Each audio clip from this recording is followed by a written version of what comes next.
बिस्मिल्लाहिर्रहमानिर्रहीम अस्सलामुअलैकुम वरहमतुल्लाहि वबरकातुहू। उम्मीद है दोस्तों सब खैर व आफियत से होंगे। जावास्क्रिप्ट की लेक्चर सीरीज़ का आज हमारा लेक्चर नंबर 62 है, जिसके अंदर हम डोम के गेट मेथड सीखेंगे।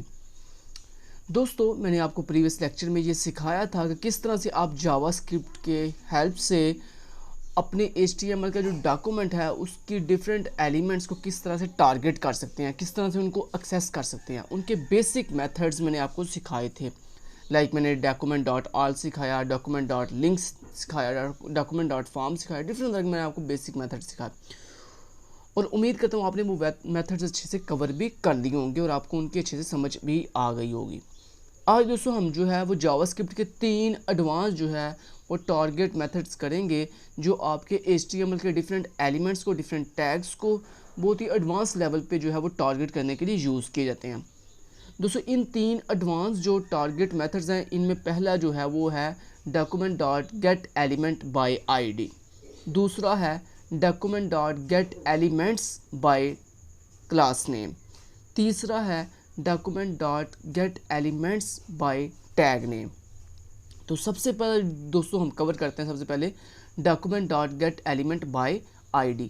दोस्तों ये जो मेथड है ये तब यूज़ किया जाता है अगर आपके HTML के अंदर आपने किसी एलिमेंट को कोई ID दी हो और आपने उसकी ID की हेल्प से आपने उसको उस एलिमेंट को गेट करना हो, तो उसके लिए हम जो है वो ये वाला मेथड जो है वो इस्तेमाल करते हैं। चलिए लेट्स से दोस्तों आपने यहाँ पे एक H1 हेडिंग दी हुई है और आपने इस H1 हेडिंग को एक यूनिक ID दी हुई है, जैसे माई ID के नाम से, ठीक है। और आपको पता ना एक जो ID होती है, सेम ID होती है, वो एक डॉक्यूमेंट में सिर्फ एक ही दफ़ा यूज़ की जाती है। दोस्तों अगर आपने इस तरह, चल मैं थोड़ा नीचे ले आता हूँ। अच्छा ये अब जावास्क्रिप्ट की स्क्रिप्ट लगी हुई है। अब दोस्तों आप चाहते हो ये जो आपका H1 टैग है, H1 ये जो एलिमेंट है, इसको आपने इसकी ये जो ID है माई ID, इसके साथ जो है वो टारगेट करना है। तो उसके लिए दोस्तों आप जावास्क्रिप्ट में लिखते हो, पहले आप लिखोगे इस तरह लेट, पहले एक वेरिएबल बनाओगे जिसमें आप जो है इसको जब टारगेट करोगे तो उसको किस टारगेट करने के बाद किस वेरिएबल में स्टोर करोगे उसके डाटा को, इस HTML एलिमेंट के डाटा को आप किस वेरिएबल में स्टोर करोगे, वो वेरिएबल बना लेते हैं। तो मैंने कहा लेट ए, अब इक्वल टू लगा के दोस्तों वो मेथड लगाएंगे। दोस्तों जब भी आपने अपने HTML के किसी भी एलिमेंट को उसकी ID के नेम के साथ जो दोस्तों गेट करना हो, तो उसके हम लिखते हैं डॉक्यूमेंट, क्या लिखते हैं, document dot gate element by ID। आपने ये दोस्तों लिखना होता है, गेट एलिमेंट का E कैपिटल, बाय का B कैपिटल और ID का I कैपिटल, और उसके बाद राउंड ब्रैकेट के अंदर आपने सिंगल कोड लगानी है, और सिंगल कोड के अंदर सिंगल कोड लगा सकते हो, यहाँ आप डबल कोटेशन लगा सकते हो, आपकी मर्जी है। तो मैंने इस तरह सिंगल कोड लगाई। अब आपने दोस्तों यहाँ पे अपनी उस ID का नाम बोलना है जिस ID को आपने टारगेट करना है। तो मैंने कहा माई ID मेरी ID का नाम है, और लास्ट पे आपने लगा दिया सेमीकोलन। अब दोस्तों मैं इसको कंसोल पे आपको प्रिंट करके दिखाता हूँ। तो यहाँ पे मैंने कह दिया कंसोल डॉट लॉग, और उसके अंदर मैंने कहा जो मेरा ए वेरिएबल है उसके अंदर जो भी टारगेट करके मैं लेके आया हूँ उसको डिस्प्ले कर दो। अब यहाँ से राइट क्लिक करता हूँ, कॉपी फाइल पाथ करता हूँ, गूगल क्रोम पे जाता हूँ, और यहाँ पे जाने के बाद राइट क्लिक करके पेस्ट, एंटर इट, और 1 मिनट, और उसके बाद यहाँ पे दोस्तों मैं राइट क्लिक करता हूँ और इंस्पेक्ट पे जाता हूँ। ये आप देख रहे हो यहाँ पे आपको कंसोल मिलेगा, ये कंसोल पे मैंने क्लिक किया और ये आप देख सकते हो, ये देखो दोस्तों आप देख रहे हो, देखो मैंने जैसे ही ए को प्रिंट किया तो उसने देखो आपके पूरा जो H1 एलिमेंट है उसको गेट कर लिया। गेट क्यों कर दिया? क्योंकि दोस्तों आपने अपने H1 को उसकी ID के साथ जो है वो गेट कर दिया है। सो बेसिकली जब आप किसी भी एलिमेंट को उसकी ID के साथ गेट करते हो तो बेसिकली वो पूरे का पूरा एलिमेंट जो है वो गेट हो जाता है। तो ये आप देख सकते हो कंसोल के ऊपर आपको पूरे का पूरा H1 जो एलिमेंट है वो दिखाई दे रहा है, पूरे का पूरा टैग जो है वो दिखाई दे रहा है।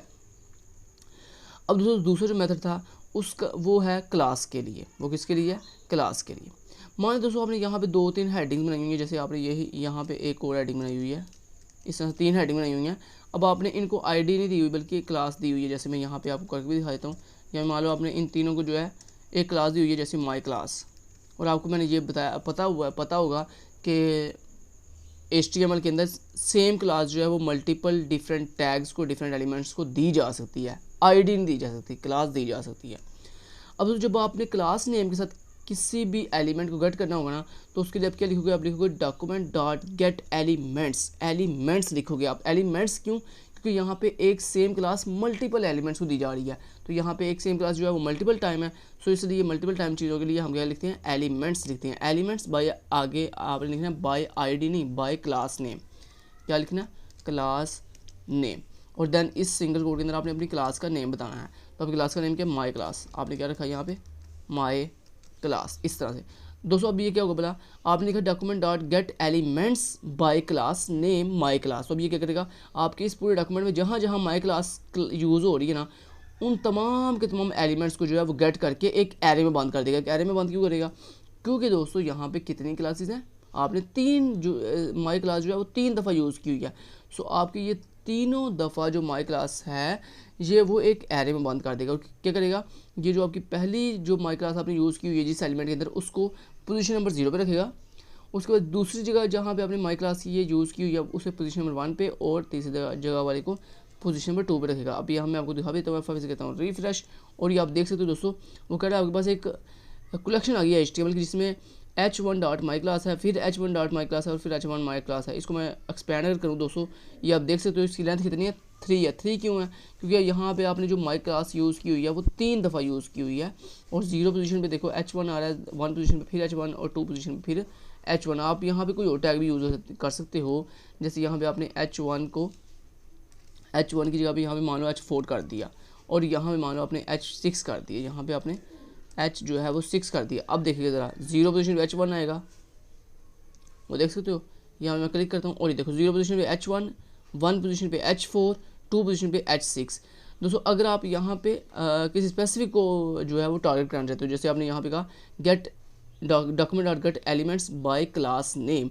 अब इससे क्या होगा, ये सारी जहाँ जहाँ ये क्लास यूज़ हो रही है सारी एक्सेस हो जाएंगी। लेकिन दोस्तों अगर आप चाहते हो ये मुझे सिर्फ h4 को टारगेट करना है, तो h4 किस पोजीशन पे है, माई क्लास के अकॉर्डिंग, ये जो आपने माई क्लास यूज़ किया, इस माई क्लास के अकॉर्डिंग ये जो h4 है ये किस पोजीशन नंबर पे है, ये पोजीशन नंबर 1 के ऊपर है, क्योंकि h1 जो है वो पोजीशन नंबर 0 पे है, फिर ये पोजीशन नंबर 1 पे है, और फिर ये पोजीशन नंबर 2 पे है। तो दोस्तों इस तरह आप क्लास नेम क्या ऐसे क्लास नेम देने के बाद आगे आप लार्ज ब्रैकेट लगाने के बाद अब पोजीशन अगर बताएंगे उस क्लास की, जैसे आपने कह दिया पोजीशन नंबर 1। अब आप क्या करोगे, आप करोगे gate elements bye class name my class, कि माई क्लास जहाँ यूज़ हो रही है उसको गेट करो, और उसमें जो पोजीशन नंबर 1 पे जो एलिमेंट आ रहा है ना उसको गेट करो।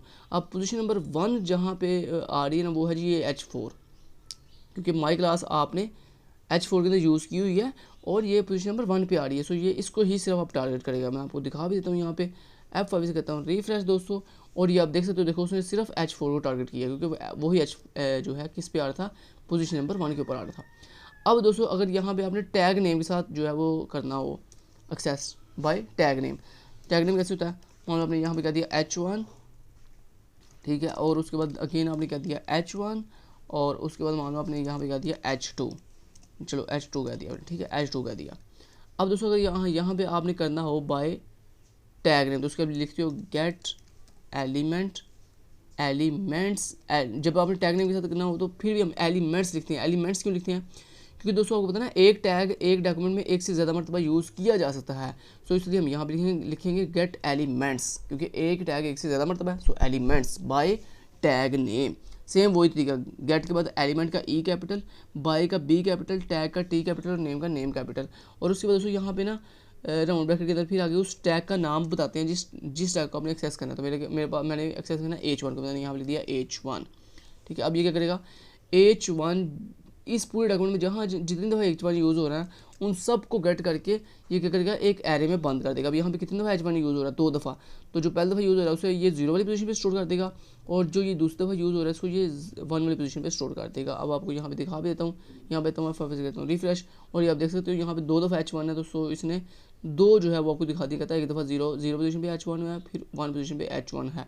अगर आपने सिर्फ 1 पोजीशन वाला h1 टारगेट करना है तो उसके लिए मैंने आपको तरीका अभी बता दिया था कि बाय क्लास नेम के अंदर भी और बाय टैग नेम के अंदर भी सेम तरीका है। आप आगे ऐसे लार्ज ब्रैकेट लगाकर उसमें अपनी एरे का पोजीशन नंबर बता सकते हो, जैसे आपने कहा दिया पोजीशन नंबर 1। अब ये क्या करेगा, पोजीशन नंबर 1 पे जो h1 है ना, ये जो पहला है ये 0 पोजीशन पे है, ये जो है ये 1 पोजीशन पे है। सो ये 1 पोजीशन वाले h1 को टारगेट करेगा। F5 से किया रिफ्रेश हो, देखो उसने सिर्फ उसी को टारगेट किया है। अगर आप इसमें कुछ लिख भी देते हो, फर्स्ट करो आपने लिख दिया जैसे KST, और ऊपर फार्मर्स करो आपने लिख दिया लर्निंग। सो ये इसको किसको टारगेट करेगा भला, इसको जिसमें KST लिखा हुआ है, क्योंकि ये पोजीशन नंबर 1 पे आ रहा है। सो ये F5 से कहता हूँ रिफ्रेश, और देख सकते हो आप यहाँ पे देखो KST आप जहाँ पे लिखा हुआ है सिर्फ उसने उसको ही टारगेट किया है।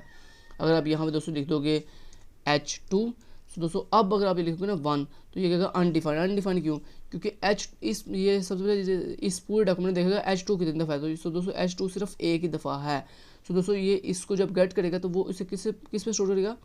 सो H2 सिर्फ इसे एक ही दफ़ा मिला है, सो वो इसको पोजीशन नंबर 0 पे स्टोर कर देगा। तो पोजीशन यहाँ पे H2 जो है पोजीशन नंबर 1 पे कोई भी H2 नहीं है, क्योंकि एक ही दफ़ा उसे मिला है H2 और वो पोजीशन नंबर 0 पे है। सो अगर आपने यहाँ पे कह दिया पोजीशन नंबर 1 का मुझे H2 दे दो, तो वो कहेगा भाई मुझे H2 तो पोजीशन नंबर 1 पे मिला ही नहीं है। यहाँ पे आता हूँ F5 से कहता हूँ रिफ्रेश, और देखो कहता है जी अनडिफाइंड, ये कहता है मेरे स्कोप के अंदर कहीं भी डिफाइन नहीं है। क्यों? क्योंकि अगर आप यहाँ पे इसको सिर्फ इतना लिखो H2 मुझे गेट करना है, तो यहाँ पे F5 से करता हूँ रिफ्रेश, और ये देखो कह रहा है जनाब मुझे H2 सिर्फ एक ही दफ़ा मिला है पोजीशन नंबर 0 के ऊपर। ठीक होगा। तो ये दोस्तों हमारे पास एडवांस 3 जो है वो टारगेटिंग मेथड्स, जिसमें आप आईडी के साथ गेट कर सकते हो, टारगेट कर सकते हो, आप क्लास नेम के साथ टारगेट कर सकते हो, और आप टैग नेम के साथ टारगेट कर सकते हो। उम्मीद करता हूँ आपके लिए ये वीडियो काफ़ी हेल्पफुल रही होगी, आपको पता चला होगा किस तरह से हम जो है HTML के डिफरेंट एलिमेंट्स को उनकी आईडी, क्लास नेम और टैग नेम के साथ टारगेट कर सकते हैं। अब नेक्स्ट वीडियो में दोस्तों मैं आपको ये सिखाऊंगा किस तरह से आप इनको टारगेट करने के बाद इनमें वैल्यूज़ गेट और सेट कर सकते हो। Thank you so much, till then guys, take care, अल्लाह हाफिज़।